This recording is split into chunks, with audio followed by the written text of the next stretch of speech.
मोदी की कुर्सी पर शिवराज की नजर, लाडली बहनों से किया वादा।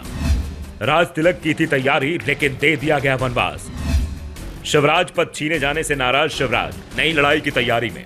शिवराज सिंह चौहान से बीजेपी हाईकमान ने सीएम पद छीन लिया। पार्टी के अंदर सबसे ज्यादा समर्थक शिवराज के साथ थे, सबसे ज्यादा विधायक शिवराज के साथ थे। बीजेपी के जीते हुए आधे से भी ज्यादा विधायक शिवराज को सीएम बनाना चाहते थे।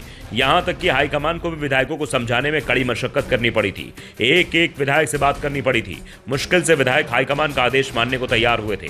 शिवराज ने भी हाईकमान के खिलाफ बगावत नहीं करने की बात साफ कर दी थी, लेकिन अब उनके निशाने पर सीएम पद नहीं, पीएम पद दिखाई दे रहा है। शिवराज अभी भी पूरे राज्य का दौरा कर रहे हैं, लाडली बहनों से मिलकर बार बार भावुक हो रहे हैं। उनकी लोकप्रियता लगातार बढ़ती जा रही है। खास तौर पर जिस तरह से बीजेपी हाईकमान ने शिवराज से सीएम पद छीना, उसके बाद से शिवराज को लेकर जनता के बीच सहानुभूति दिखाई दे रही है और शिवराज इसका फायदा उठाने की कोशिश भी कर रहे हैं। शिवराज हाईकमान को लगातार अपनी लोकप्रियता के संकेत दे रहे हैं। वो एमपी में सीहोर जिले की शाहगंज पहुंचे थे। इस दौरान महिलाओं से मिलते हुए वो बेहद भावुक हो गए। लाडली बहनों को संबोधित करते हुए पहली बार शिवराज सिंह ने खुद को सीएम नहीं बनाए जाने को लेकर बड़ा बयान दिया है।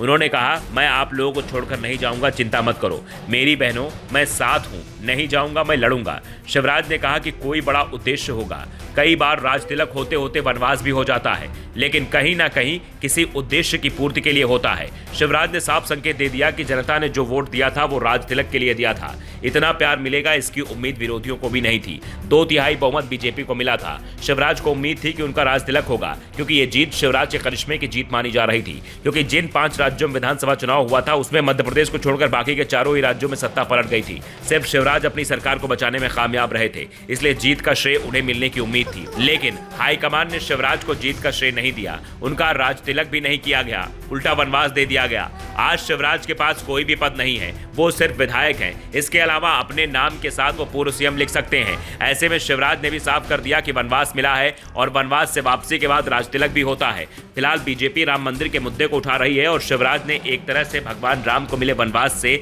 अपने वनवास की भी तुलना कर दी है।